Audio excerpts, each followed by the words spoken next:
Bismillahirrahmanirrahim. Alhamdulillahi rabbil alamin. Wassalatu wassalamu ala asyrafil anbiya'i wal mursalin wa ala alihi wa sahbihi ajma'in. Qala rabbi shrah li sadri wa yassir li amri wahlul 'uqdatam min lisani yafqahu qawli. Subhanaka la ilma lana illa ma 'allamtana innaka antal alimul hakim. ولا حول ولا قوة إلا بالله العلي العظيم ولا حول ولا قوة إلا بالله العلي العظيم ولا حول ولا قوة إلا بالله العلي العظيم بسم الله ما شاء الله لا قوة إلا بالله ما شاء الله كل نعمة من الله ما شاء الله الخير كله بيد الله Masya Allah, la yasrifus su' illallah. Alhamdulillah, syukur kita pada Allah Subhanahu wa taala di malam yang penuh rahmat dan barakah ini masih lagi diberi peluang kepada kita untuk sama-sama hadir dalam rumah Allah ini.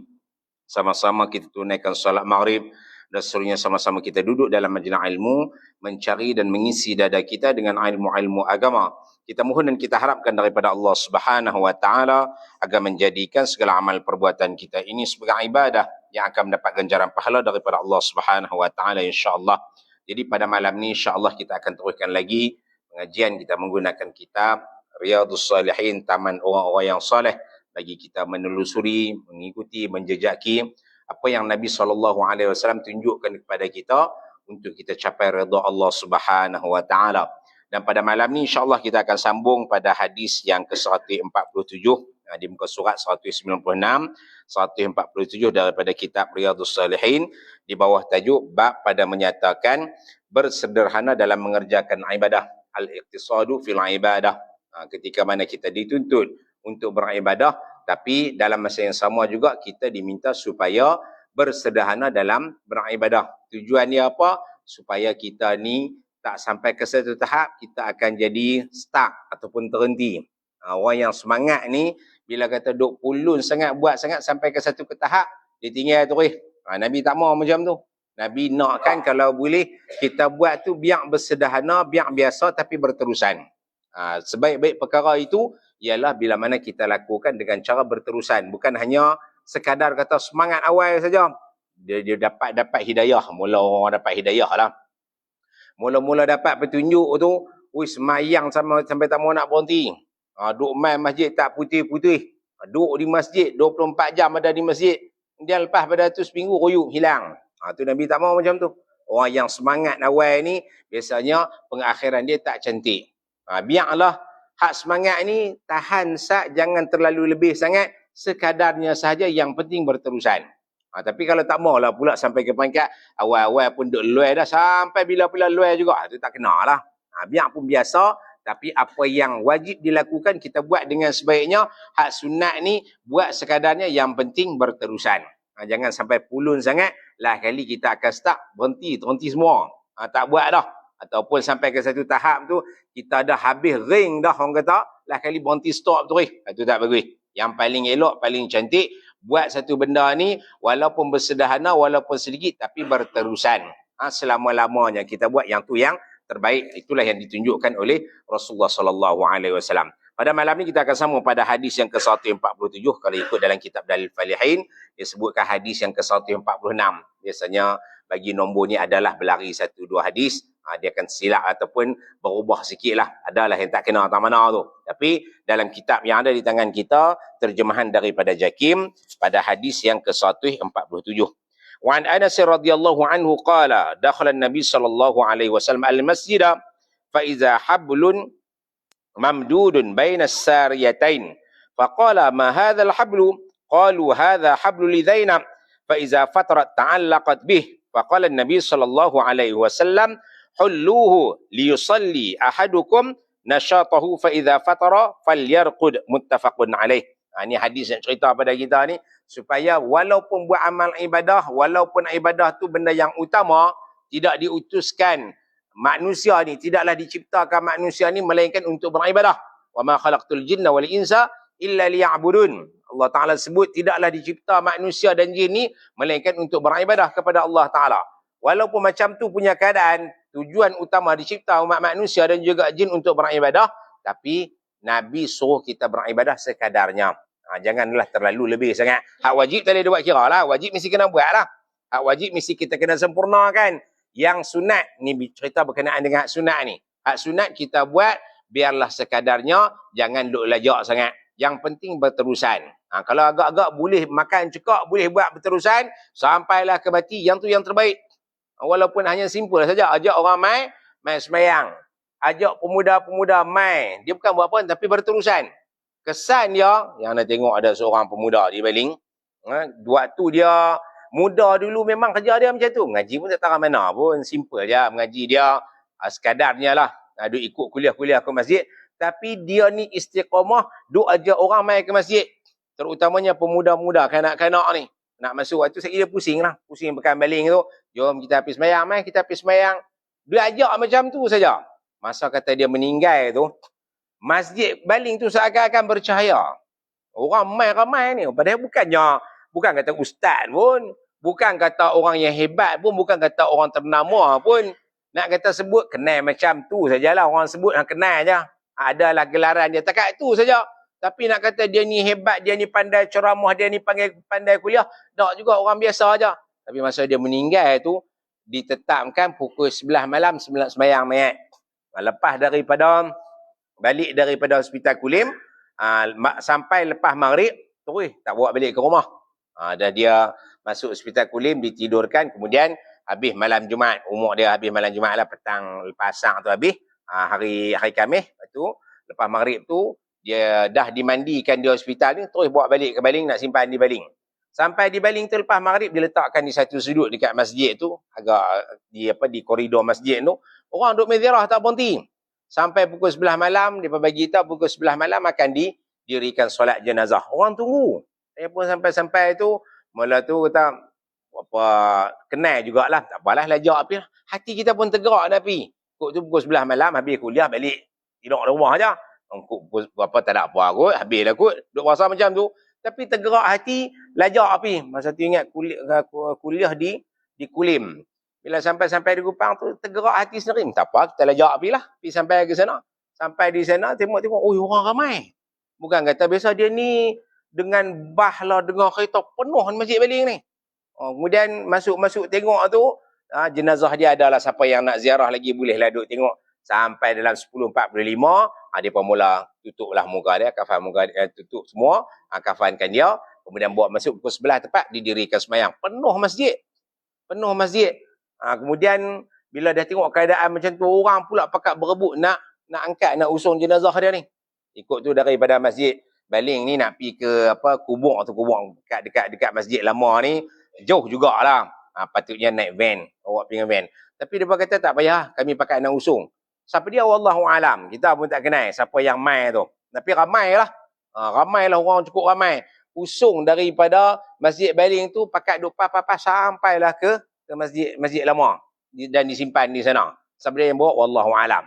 Nak kata dia Tok Guru, bukan Tok Guru. Kalau Tok Guru ni, yalah dengan himmahnya, dengan namanya mungkin dikenali. Tapi yang ni bukan orang-orang biasa aja. Tapi sebab apa yang boleh diangkat tinggi martabat dia, darjat dia ditinggikan oleh Allah Subhanahu Wa Taala. Anda pun cubalah duduk sembang-sembang dengan orang yang hadir tu. Rupanya depa ni, hak mai ni terkesan dengan bila mana dia ni duk ajak mai semayang. Orang muda umur dalam 20-an, 30-an. Ada yang umur 40-an tu mai, Ustaz saya ni boleh duk lekat dengan masjid ni kerana ni lah Abang Mat ni lah. Abang Mat ni dia duk mai ajak saya ni. Saya kalau kata saya tak kenal. Muhammad Radhi. Tapi saya panggil Abang Mat lah, Mat Janggut. Sepupu, nak cerita je sepupu yang tu. Satu kelas dengan dia. Penepi kot malam tu lah. Tak dan. Tapi yang saya heran, macam mana dia ni boleh, orang pakat duk main dia ni. Tapi bila dah bersembang dengan ramai penduduk-penduduk hak mai hadir malam tu, satu benda yang dia istiqamah daripada muda lagi, duk ajak orang pergi sembahyang. Itu je. Dia punya tugas dia, kerja dia, ajak orang pergi sembahyang je. Bukan apa, ajak orang pergi sembahyang. Jom pergi sembahyang. Sampai tengok geng pemuda-pemuda ni, hak mana yang umur 40 lah. Allah Ustaz saya ni, rasa sedih lah tengok bermat tak ada ni. Dulu ni saya duk kedai masjid dengan dia. Dia tak jemu duk ajak mai sembahyang. Geng-geng pemuda hak yang duk lekat dengan AJK masjid di Kupang tu, di Baling ni, mesti ada kena dengan dia. Mesti ada kena dengan dia ni, sama ada dia pernah ajak ataupun dia pernah duk tegur, dia pernah mai lah sembang-sembang dan dia tak sombong. Tu di antara kerja dia, walaupun simple, walaupun hanya ajak orang mai sembahyang je, tapi Allah Taala angkat darjat dia. Ni nak cerita kata benda yang simple, benda yang ringan, bila mana kita buat berterusan, lebih Allah Ta'ala pandang berbanding dengan hak buat berat ni, tapi lepas pada tu kita tinggal terus. Tu tak apa kurang disukai oleh Allah Subhanahu Wa Ta'ala. Biar simple, biar benda tu kecil, biar benda tu orang nampak kata biasa, tapi kesan dia cukup besar. Di dunia pun nak nampak lah. Manusia pakat duk pandang dia kerana kerja dia yang ringan tadi menyebabkan orang main istiqamah dengan tindakan yang dia buat tadi. Macam juga dalam hadis ni, Nabi suruh kita buat ibadah hanya sembahyang ni, hanya sembahyang tu sekadarnya, jangan duk berlebih-lebih sangat.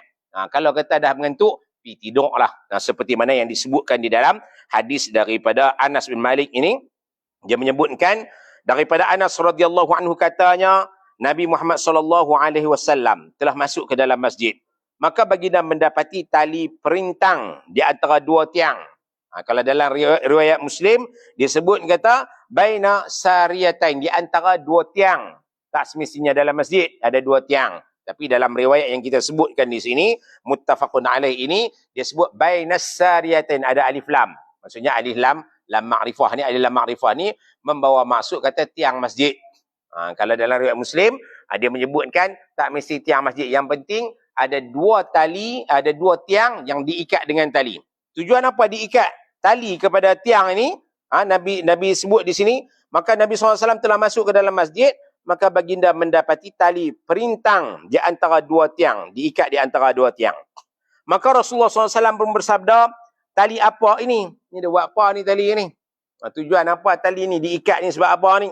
Mereka berkata, sahabat-sahabat yang hadir, yang ada di masjid tadi, kata kepada Rasulullah, tali ini kepunyaan Zainab. Siapakah Zainab ni? Khilaf di kalangan ahli hadis, ada yang menyebut kata yang ni adalah Zainab binti Jahash. Ada pendapat pula yang mengatakan Hamnah binti Jahash. Ada dua orang, Zainab binti Jahash dan juga Hamnah binti Jahash. Tapi ada riwayat mengatakan anak Jahash ni semuanya kalau anak perempuan mereka panggil Zainab, walaupun nama Hamnah. Itu pendapat yang kedua. Ada juga pendapat yang ketiga mengatakan tali itu milik Hamnah tapi digunakan oleh Zainab. Milik Hamnah, anak kepada Jahash, juga sahabat Nabi. Tapi digunakan oleh Zainab untuk dia melaksanakan sembahyang. Di sini disebut di sini, tali ini kepunyaan Zainab. Apabila ia merasa letih, ia bergantung kepada tali ini. Bila mana dia letih sembahyang, dia berdiri, dia pegang tali inilah. Dia nampak kata pulun sembahyang tu. Pulun sembahyang sungguh. Kita kan lenguh-lenguh pakai duduk atas kursi tu ya. Kita senang macam tu. Boleh juga, tak salah. Nak sembahyang sunat, duduk atas kursi tak ada masalah. Mana dalam mazhab kita, mazhab Syafi'i, sembahyang sunat boleh je duduk. Tak mesti berdiri, yang penting buat. Tapi kalau kata boleh berdiri, yang tu lebih utama. Tapi kalau kata nak bergantung ke tali ini sampai ke peringkat masa letih, tak boleh nak berdiri lalu bergantung kepada tali, Nabi sebut kata, maka bersabda lagi Nabi SAW, bukalah tali ikatan itu. Hendaklah setiap orang daripada kamu dalam keadaan cergas. Apabila ia merasa letih, mengantuk, hendaklah dia tidur. Dia kena buat dalam keadaan sembahyang ni dalam keadaan cergas. Tapi jangan pula sampai buat kerja lain dia cergas, tapi bila kata namanya sembahyang mengantuk, itu tak boleh lah.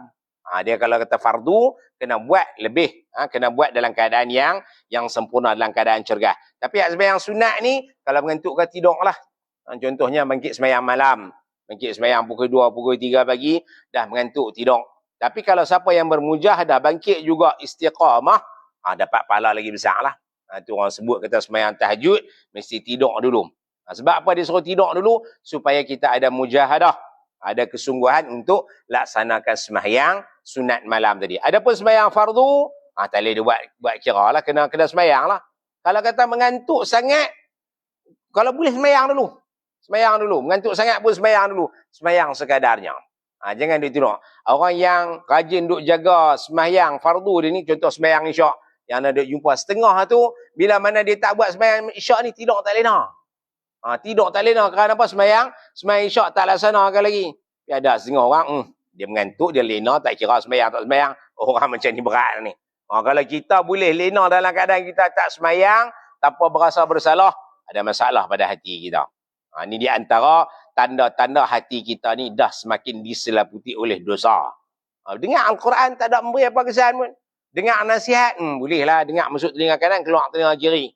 Buat tanggungjawab, buat semayang fardu ni, orang duk tegur dah, tak apa aku buat. Padahal dia duk langgar juga. Orang duk suruh semayang, tak apa saya ikut semayang, tak semayang juga. Kalau kata sampai ke peringkat macam tu, ada masalah pada hati dia. Kena cek balik. Sebab apa aku tak berasa berdosa ni? Sebab apa aku tak merasa bersalah? Sebab apa ketika mana aku tinggal semayang ni, tak ada rasa apa-apa? Lagi teruk lagi pula ada sampai orang berhujah dengan keadaan tadi. Tengok aku tinggal semayang, tak ada bala pun turun kat aku. Ni lagi berat. Tak ada apa orang nak. Tengok rezeki aku dah tak dapat banyak juga. Tengok ada apa meniaga aku tetap naik juga. Ni orang yang disesatkan oleh Allah Subhanahu Wa Taala. Jangan jadi sampai ke peringkat khatamallahu ala qulubihim wa ala sam'ihim wa ala absarihim ghishawah. Allah Taala tutup. Khatam tu maksudnya tutup rapat. Tutup rapat hati dia ni. Dengar nasihat pun tak elok dah. Dengar Al-Quran pun sebut nama Allah pun biasa je Allah. Ya, Tuhan kita takat tu lah. Dia dengar tu tak ada istilah kata berasa gementar, berasa takut. Tak ada timbul dalam hati dia ni rasa bersalah bila mana dia lakukan dosa. Orang macam ni cek balik. Hati dia tu ada titik-titik hitam dengan dosa. Dan punca dia pula bermula daripada makanan.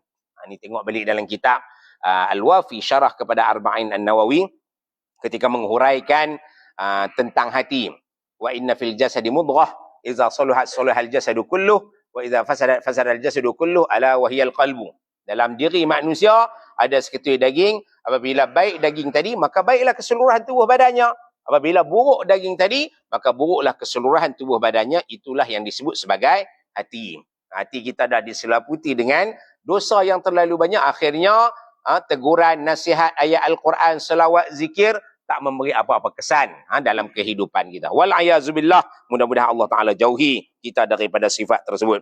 Balik pada perbincangan kita, Nabi suruh bila mana kita buat ibadah, buat sekadarnya. Kalau dah mengantuk, pergi tidurlah dulu.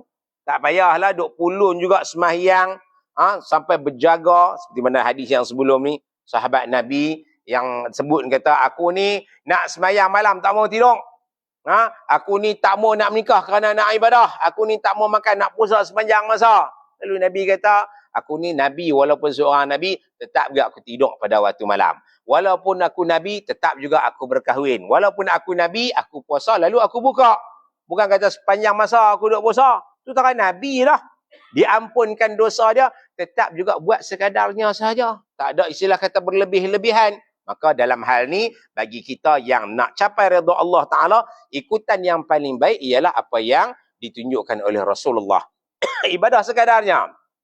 Tak perlu lebih-lebih. Kalau kata dah duduk lekat dah, contohnya macam ada saudara si-Islam kita yang bermazhab lain. Dia pada lekat dah dengan semahyang witirnya, semahyang qabliyahnya, semahyang ba'diyahnya sampai 17 rakaat.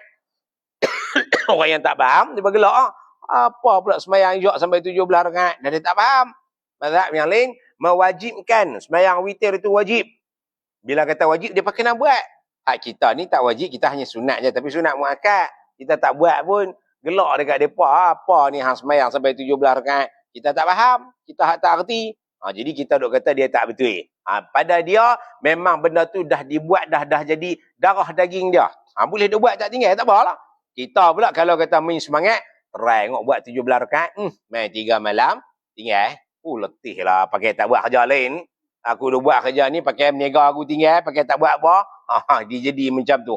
Bila kata dah jadi start macam tu, eloklah Nabi kita buat sekadarnya. Tak perlulah lebih-lebih. Yang penting buat sikit, benda itu berterusan. Pengajaran daripada hadis. Rasulullah SAW sentiasa memberi nasihat kepada para sahabat supaya beribadah dengan cara yang baik. Islam melarang seorang itu beribadah secara berterusan sehingga hilang tenaganya, buat sekadarnya. Sampai ke peringkat puasa pun kalau kata sampai dah kata tak larat sangat, bukalah. Bukalah, tak perlulah duk berlebih-lebihan. Dalam tahun lepas pernah jumpa dengan seorang sahabat ni, dia puluh nak puasa, pi tawaf di keliling Kaabah. Tawaf, lepas tu panas pula tengah hari. Nak kucuk juga Hajar Aswad, memang dapat Hajar Aswad lah tengah hari bulan puasa. Siapa sangat yang nak pi? Melainkan geng Afrika. Geng Afrika ni dia punya riang dia kuat. Geng Afrika ni kalau duduk buah cahaya matahari pun tak ada masalah apa. Memang depa ni kuat. Duk bela apa unta di tengah gurun Sahara nu panas-panas, depa memang tak ada masalah. Allah Taala ciptakan depa ni riang depa kuat. Oh depa ni duk kucuk Hajar Aswad memang boleh sangatlah. Memang boleh ke depa lah. Mai kita hak Melayu ni pi jugalah lepas daripada sembahyang Zuhur pi kucuk. Ujuk-ujuk tu dapat kucuk. Lepas pada tu pingsan. Lah kali dia cerita orang sebilik kita lah. Budak muda lagi. Sekitar umur dalam 30-an. Habis-habis tu dia tarik pergi tepi. Jurih muka dia. Jurih badan dia. Lepas tu suruh buka puasa. Syurab. Kita pun dengar perkataan tu. Dia cerita. Arab tu suruh kita minum. Kita pun minum lah. Minum barulah segar balik. Dia ulun juga nak pergi kucuk Hajar Aswad. Bila dah kucuk Hajar Aswad dalam keadaan macam tu. Akhirnya berbuka puasa. Patutnya tak payah duk pergi lagi lah Hajar Aswad tu.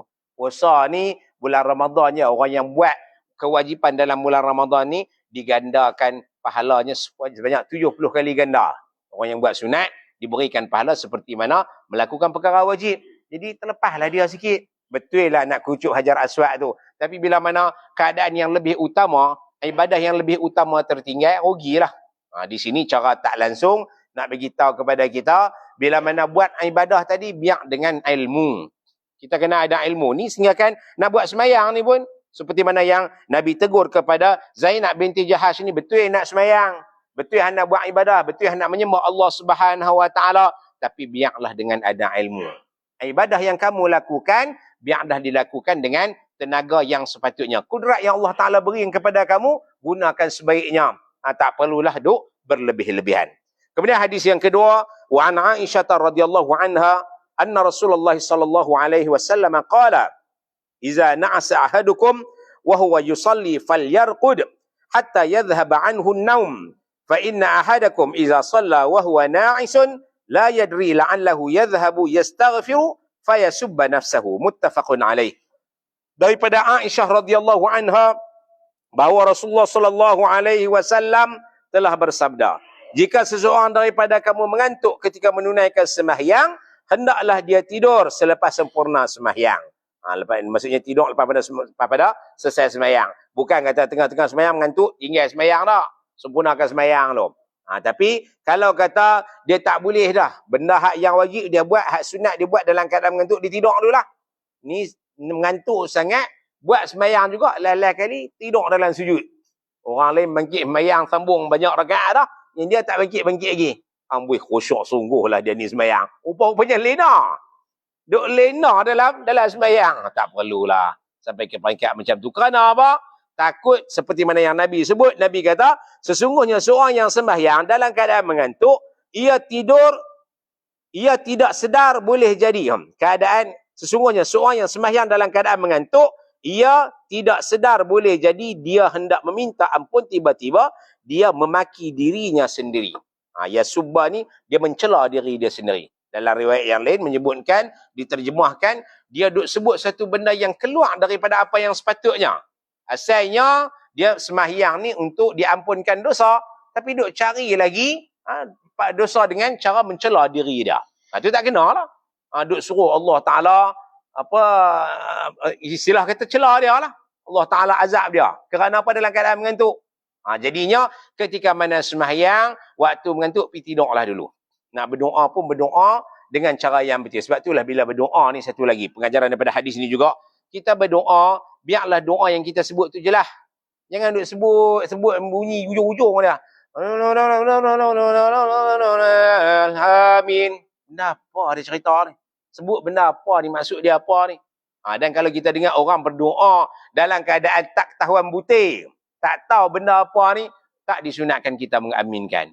Dia nak baca apa, dia minta apa. Kalau kita faham, kita dengar, oh ni pernah lah. Walaupun kau tak faham makna dia, tapi doa ni kau pernah dengar. Dibacakan oleh para alim ulama. Rabbana atina fid dunya hasanah, wa fil akhirati hasanah, wa qina azabannar. Jelas butir dia tu. Faham apa maksud dia.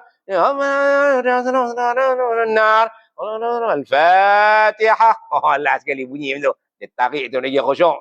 Jadi tak perlulah kita duk aminkan kalau kita duk baca tak tahu muncar ni. Patutnya amin ketika mana yang membaca doa tadi dengan doa yang jelas.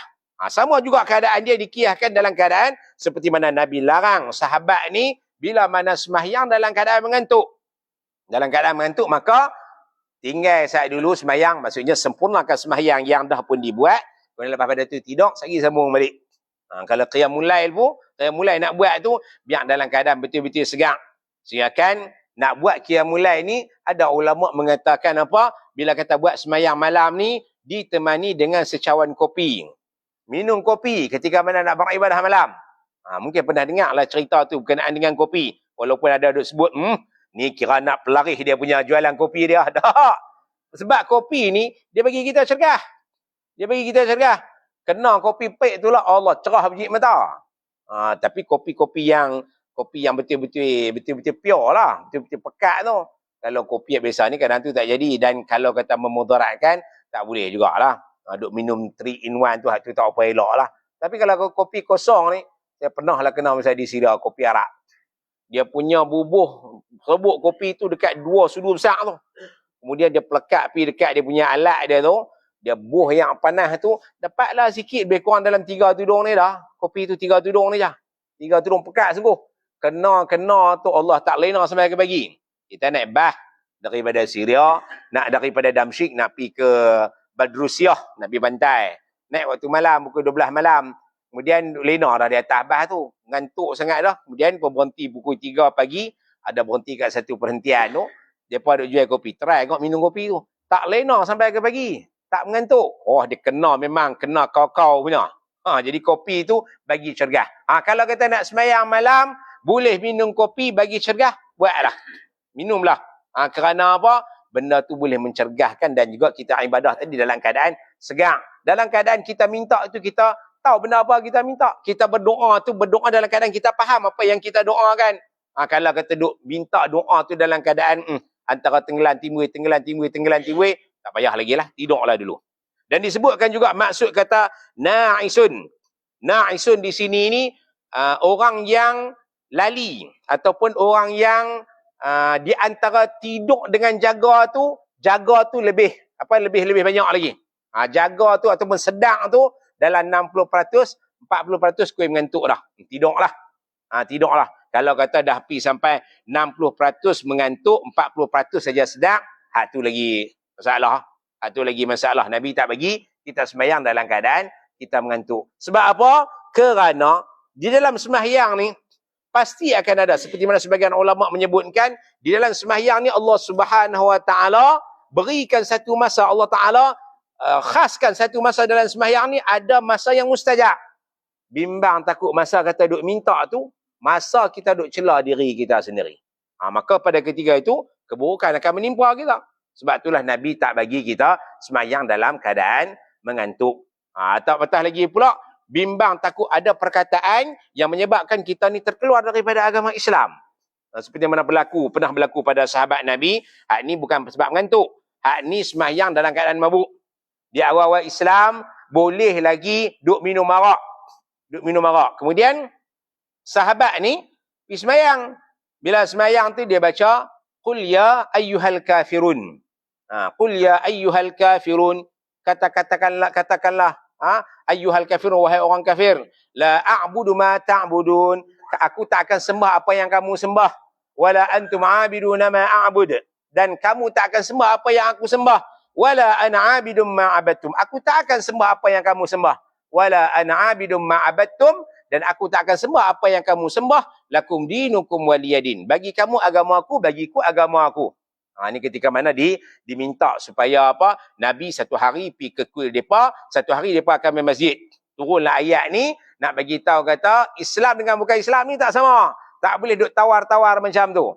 Harus ditinggalkan. Jadi sahabat ni, gunakan ayat ni dalam sembahyang. Tapi dalam keadaan mabuk. Maksudnya, akal dia tu antara tenggelam timbul. Masa tu dia tak berapa nak fokus sangat. Lalu dalam sembahyang tadi, dia sebut terbalik. Wala ana 'abidum ma 'abadtum wala antum 'abidun ma. Itu ayat asalnya. Tapi dia sebut wa ana 'abidum ma 'abadtum wa antum 'abiduna ma a'bud. Aku sembah apa yang kamu sembah dan kamu akan sembah apa yang aku sembah. Terbalik Tak kenalah ayat tu. Lalu Nabi kata, la taqrabus salata wa antum sukara. janganlah kamu sembahyang dalam keadaan kamu mabuk. Dalam keadaan mabuk, tak boleh duduk sembahyang. Dikiyahkan juga dengan mengantuk ni, bila mana kita sebut, takut-takut terkeluar perkataan-perkataan mencela diri sendiri. Maka Nabi kata, tak payah duduk sembahyang lah. Pergi tidur dulu.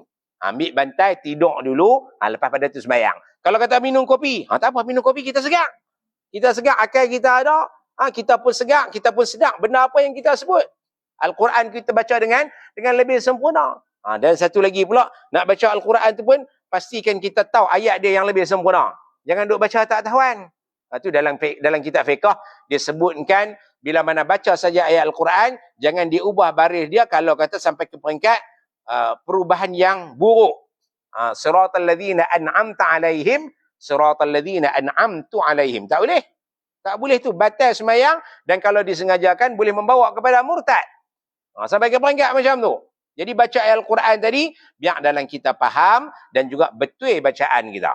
Kena buat pergi betul. Tak boleh duk baca lebih kurang. Jadi dalam keadaan mengantuk ataupun dalam keadaan lali, janganlah kita dirikan sembahyang, melainkan kita dah segar. Dah mengantuk sangat, pergi tidur selalu. Ni kalau kita sembahyang sunat lah. Kalau sembahyang hak fardu ni, kena usahakan juga supaya kita sembahyang. Kalau mengantuk sangat, tak apalah, tidur selalu. Tidur saat dulu, lepas pada tu kunci jam, sekali aku nak bangkit sembahyang. Kalau dah mengantuk sangat, tu tak payahlah. Nabi pun pernah tertidur, lepas pada sembahyang subuh, sahabat Nabi tengok-tengok matahari dah cerah dah. Lalu dia gerak, jom pergi sembahyang. Lalu Nabi kata, saat tunggu saat. Biar matahari tu naik segala dulu, kita dah standby apa semua, kita sembahyang. Terlajak sembahyang subuh. Nabi pun pernah terjadi macam tu. Dan tersilapnya Nabi tadi itu sebagai petunjuk kepada kita bila adanya qada sembahyang. Ni hak puak kata bila dah tertinggal tak qada sembahyang dah, Nabi qada sembahyang. Nabi qada sembahyang bila mana tertinggal sembahyang subuh, matahari dah naik segala, Nabi laksanakan sembahyang subuh bersama dengan sahabat-sahabat yang lain. Jadi kalau dah tertidur, nak buat macam mana? Allah Ta'ala yang tidurkan kita. Tapi kalau kata kita nak pergi sembahyang juga dalam keadaan mengantuk, hak wajib dah selesai, hak sunat ni buat sekadarnya. Jadi nak bagi tahu kepada kita, ketika mana kita laksanakan sembahyang sunat tadi, biarlah kita buat dalam keadaan kita ni cergas, kita ni sedar, kita ni faham apa yang kita sebutkan. Muttafaqun alaih, riwayat Bukhari dan juga Muslim. Pengajaran daripada hadis, tidur ialah suatu nikmat semula jadi daripada Allah Subhanahu Wa Taala. Ianya sebagai ubat yang boleh mengembalikan kekuatan tenaga manusia. Tidur ni satu rawatan untuk diri kita. Yang kan orang Eropah dia kaji berkenaan dengan tidur. Tidur ni sebenarnya satu keperluan pada tubuh badan kita. Kita kena rehat. Kalau kata dia buat kerja atau mana pun, tidur jangan tinggalkan. Dan tidur yang paling baik ada dua masa. Dalam Islam dah sebut lama dah, dan sekarang ni orang baru duk jumpa.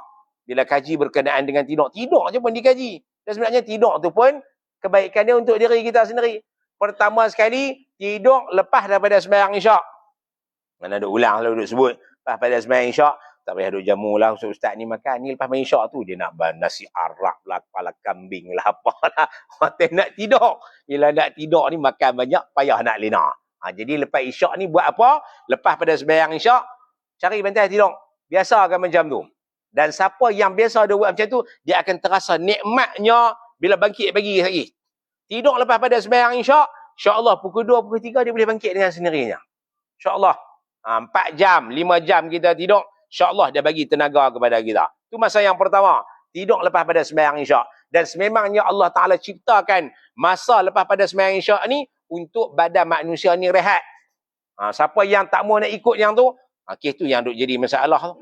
Penyakit tu, penyakit ni. Tambah pula duk makan lepas pada sembahyang isyak ni, memang tak elok. Dalam kesihatan pun duk sebut, bila mana duk buat makan malam lepas pada sembahyang isyak, kolesterol akan naik. Lah ni kan orang duk kaji berkenaan dengan kolesterol lah, apalah. Jadi sumbat jantung, kardiovaskular lah, apalah macam-macam. Kerana apa? Duk makan lewat malam. Satunya, lepas pada sembahyang isyak, ikut daripada hadis Nabi, tidur. Jangan kita duk makan. Nak bersembang pun tak disunatkan. Patutnya tidur aja, lena aja lepas pada sembahyang isyak. Itu masa yang pertama. Dan masa yang kedua, menyamai kualiti dia seperti mana tidur malam, kita tidur sebelum zuhur. Atau nama dia qailulah. Qailulah kalau kata pukul 1:30 masuk zuhur, lebih kurang dalam 12:30 macam tu lah. Tapi jangan duk lejak pula. Ni dia qailullah tu tidur sekejap. Dia bantai tidur sekejap tu sampai 2 jam. Tu tak kena. Tidur 12.30, 1.30, 2.30 baru bangun. Tu tak qailullah dah tu. Tu balik sana qailullah dah. Tu tak apa bagus pula. Tidur lebih sangat pun tak elok. Tidur lebih sangat, kita kurang pergerakan, kurang cergas, ada masalah lain pula akan berlaku pada tubuh badan kita. Jadi paling cantiknya, tidur seketika, kalau kata dalam 15 minit, 20 minit tu cantik lah. Tidur sebelum zuhur ni. Tidur sat, insyaAllah kualiti kita tidur sebelum zuhur tadi, nama qailullah tadi, tidur sekejap tu, memberi kebaikan pada tubuh badan kita. Orang buat kajian benda ni, berkenaan dengan tidur ni. Tidur tengah hari sebelum zuhur tu, sama seperti mana tidur waktu malam. 4 jam kita tidur waktu malam, dengan 15 minit kita tidur sebelum zuhur ni, sama kualiti dia. Jadi cubalah kita dapatkan masa, 2 masa ni insyaAllah Allah Ta'ala akan beri kesihatan pada tubuh badan kita. Dan yang kedua, Islam melarang umatnya melakukan ibadah sembahyang dalam keadaan jemu, apatah lagi terlena beberapa ketika disebabkan mengantuk. Kalau kata buat banyak sangat akan jadi malah ataupun akan jadi stuck, sepatutnya janganlah kita buat sembahyang tadi dalam keadaan kita ni duk letih. Buat sekadarnya saja. Walaupun Nabi sembahyang malam pecah kaki dia, nak abang kata bersungguh-sungguh, tapi sekadarnya. Ada ketikanya Nabi tidur. Pernah juga Sayyidatina Aisyah tengok Nabi, ya Rasulullah, dia buat apa sembahyang banyak sangat ni, sampai pecah kaki apa semua ni. Cuma Nabi kata apa? Afala an akuna abdan syakura. Dan aku ni suka jadi hamba yang bersyukur. Tapi buat sekadarnya. Kalau kata kita boleh berterusan, maka yang tu tak menjadi masalah. Tapi kalau kata buatlah kali kita start, kita jadi jemu, kita jadi letih, maka Nabi kata buat sekadarnya sahaja. Tak perlu berlebih-lebihan. Nabi yang dilantik oleh Allah Ta'ala sebagai utusan pun buat sekadarnya, apatah lagi kita manusia. Kita ni ada ketikanya mai jemu, ada ketikanya penat, ada ketikanya malah, ada ketikanya mengantuk. Maka raikanlah keperluan tubuh badan kita, rehatlah dengan sebaiknya.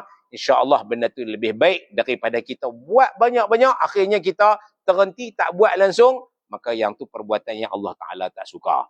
Buat sekadarnya sekarang. Jadi 2 hadis tu mudah-mudahan akan memberi panduan kepada kita. Yang pertama tadi, nak sembahyang biarlah sekadarnya, janganlah sampai nak kena ikat tali kerana nak berdiri. Ulun ikat tali seperti mana yang dilakukan oleh Zainab binti Jahash. Cukup sekadarnya saja. Bila mana kita letih, duduklah. Bila mana kita mengantuk, tidurlah. Bila mana kita tak larat, berehatlah. Tak perlulah buat berterusan. Dan yang kedua, bila mana nak sembahyang, pastikan bukan dalam keadaan mengantuk. Pastikan kita ni cergah. Dan yang utamanya, jangan sampai kita tersilap sebut doa-doa yang di dalam sembahyang tadi. Mula usul sembahyang apa? Sembahyang malam, sembahyang apa sunat tasbih. Dan sunat tasbih tu kan lama. Sembahyang sunat tasbih tu lama. Bagi siapa yang tak pernah buat sekadarnya. Agak kalau kata duk rokok tu pening dah, bangkit lah. Ni dia duk pula juga duduk sampai 10 kali tasbih tu. Kalau orang tak pernah buat memang gaduh nak terteruih ke depan. Anda duk tanyalah 2-3 pengalaman Ana pun macam tu. Dan Anda duk tanya orang yang pertama kali buat sembahyang solat sunat tasbih. Dia berkata, Allah tadi memang rasa lain, tapi rasa segar. Rasa segar bila kata dah rokok punya lama, terutamanya rokok. Masa kata duk takbir, masa qiyam, tak terasa lagi. Masa rokok tu, kepala api ke depan tu, duduk dan bagi sama belakang tu, kita duduk, bagi duduk keadaan macam tu, duduk tasbih, subhanallah, subhanallah, alhamdulillah, wa la ilaha illallah, Allahu akbar, wa la hawla wa la quwwata illa billahil aliyyil azim. 10 kali duduk tasbih macam tu, bangkit-bangkit dia melayang. Bangkit-bangkit melayang. Ikut mana ni? Hak rakaat pertama aja. Kemudian lepas pada tu buat rakaat kedua, insya-Allah. Cukup 4 rakaat, 300 kali tasbih, cuba rasa lepas pada sembahyang subuh tu berasa segar. Memang Nabi pun bagi tahu orang buat sembahyang solat sunat tasbih ni sihat tubuh badan. Kalau boleh buat tiap-tiap hari, siang 4 rakaat, malam 4 rakaat, yang tu yang terbaik. Kalau tak boleh sangat, cubalah buat seminggu sekali. Kalau tak boleh seminggu sekali, sebulan sekali. Kalau tak boleh buat sebulan sekali, setahun sekali dalam bulan Ramadan. Buatlah. Buat sembahyang solat sunat tasbih dalam bulan Ramadan. Kalau tak boleh buat sekali, tak boleh buat setahun sekali, paling kurang dalam semua hidup, buat juga sekali. Buat juga sekali.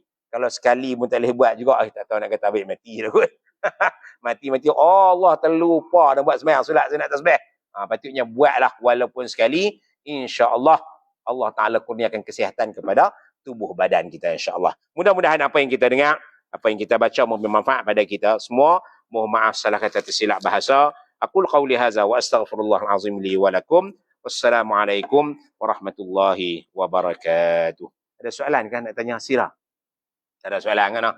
Fahamlah semua tu insya-Allah. Mudah-mudahan Allah Taala kurniakan kepada kita kekuatan dan juga kecergasan untuk kita laksanakan ibadah.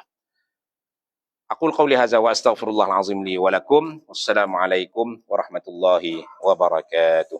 Subhanakallah bihamdika asyhadu an la ilaha illa anta astaghfiruka wa atubu ilaih. Bismillahirrahmanirrahim. Wal 'asri innal insana lafi khusr illa alladziina aamanu wa 'amilus shalihat wa tawassaw bil haqq wa tawassaw bis sabr. Bismillahirrahmanirrahim. Alhamdulillahirabbil alamin. Wassalatu wassalamu ala asyrafil anbiya'i wal mursalin wa ala alihi washabbihi ajma'in. Allahumma ij'al jam'ana hadza jam'an marhuma وتفرقنا من بعده تفرقا معصوما اللهم استر عيوبنا وعيوب معلمين عنا ولا تذهب بركة علومهم عنا يا رب العالمين وصلى الله على سيدنا محمد وعلى آله وصحبه وسلم والحمد لله رب العالمين. السلام عليكم ورحمة الله وبركاته. أنا تأسمع عائشة أنا مسافر ni nak buat dah jamak qasar tadi. Assalamualaikum.